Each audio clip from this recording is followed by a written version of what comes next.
Good grief, I am horribly addicted to this game. Welcome to Warstride Challenges. This is a skill-based time trial FPS that tasks you with, of course, getting the best possible time out of any of its short and intense levels. This one in particular is actually longer than most, listed as a BFL, a big fun level. Totally what the F in that stands for, just like BFG is big fun gun, but I digress. The pursuit of the best possible time will of course require proficiency in Warstride's various movement mechanics, skills, and weaponry, and boy, I feel like this is genuinely making me a better FPS player.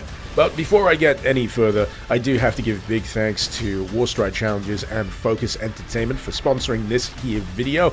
The game itself will have entered early access on April 19th, and if you want to check it out, the link is in the description below. So happily, Warstride Challenges is a game that I was already aware of and quite interested in before I was actually reached out to. Just one of those ideas for an FPS game where it's like, yes, I would actually like something like that Gauntlet Challenge from Titanfall 2 blown up into its entire own game. When it comes to the developer behind Warstride, however, a small French indie team known by Dream Powered Games, they describe it more as a mix of Doom, Super Meat Boy, and Trackmania. Now, those first two are certainly very much apparent in the DNA of Warstride Challenges. Doom, absolutely, I can hear it in the music, I can see it in the weapons, the enemies, the pacing. Super Meat Boy, I can certainly see it with the precision platforming you'll need to do during the course of a level, not to mention trap evasion, and of course there's also that her-trigger urge to restart any given level, even when you make the smallest of mistakes. As for Trackmania, sure, there's the time trial aspect of things, but also there's the prospect of the level editor, which at this point is still very much work in progress, but offers up a tantalizing degree of possibilities. Being able to create your own gauntlet, sharing them with your friends, that sounds quite intriguing to me. In the meantime, however, you'll actually, want to get to grips with the actual game. And in that regard, Warstride Challenges happily eases you into the process of eventually getting good. Yeah, you won't be expected to go as hard and as fast as you've probably been seeing on the footage here right away. Instead, it builds you up over a series of short, tutorial-esque levels and challenges that will build up your muscle memory, build up your abilities, and then finally unleash you in a maelstrom of unseemly focus as you just absolutely ace that level you've been trying to crack for so long and just come out the other side feeling like a champ.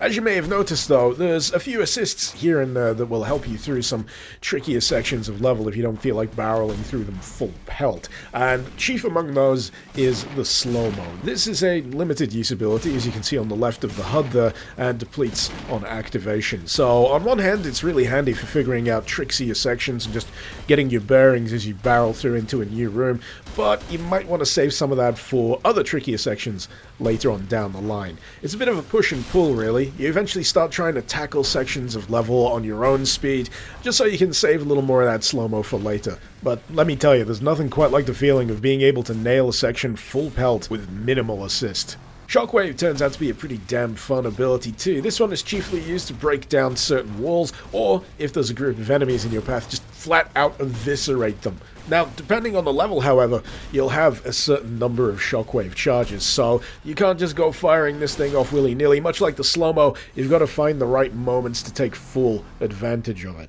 But all in all, you'll have plenty of time to practice, because there is an absolute ton of stages available here, even in early access.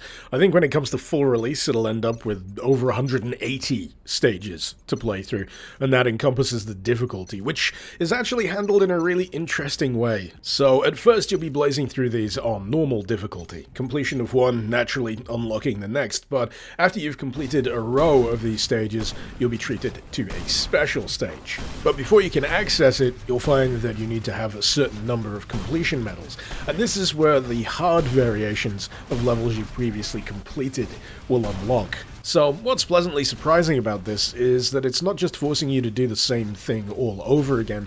The harder variations do actually switch things up within the stage itself. This can include additional enemies, additional obstacles. Sometimes you'll find that the hard difficulty will ask you to do the level in reverse, but it all comes together in a form that just asks the player to do a little bit more, push a little bit further, try a little bit harder, and by the time I'd run through some of these stages, I'd felt like I had tangibly improved in my abilities. But as stated, the point of going through these is that you'll be able to unlock those bigger, more substantial stages at the end of a row, and special stages do tend to be pretty interesting affairs. Sure, the objective for this one in particular might sound pretty straightforward, kill X number of enemies, but the extra bit of spice for these levels is that you're not particularly nailed down in any kind of linear sense. You've got a more open area, you've sometimes got a few extra little kickers in the mix, such as explosive barrels, and it just tests your abilities on a bit more of a expanded scope. As for figuring out the most optimal way to tackle levels such as these, or any given level for that matter, you can, of course, just throw yourself at it repeatedly until you find something that sticks, or you could take advantage of Warstride's Nemesis system. So what this essentially boils down to is being able to add additional time trial ghosts to your levels, provided, of course, that whoever you're adding has done it themselves. There's a range of preloaded ones. I was racing against Patrick for most of my time, as well as my own ghost if I'd successfully completed it beforehand. And not only does this give you something to chase, a score to beat, someone to dethrone, but it'll also give you some vital clues if you find yourself a little lost during the course of a stage, because they do increase in complexity, and every now and again you just need something to show you the way.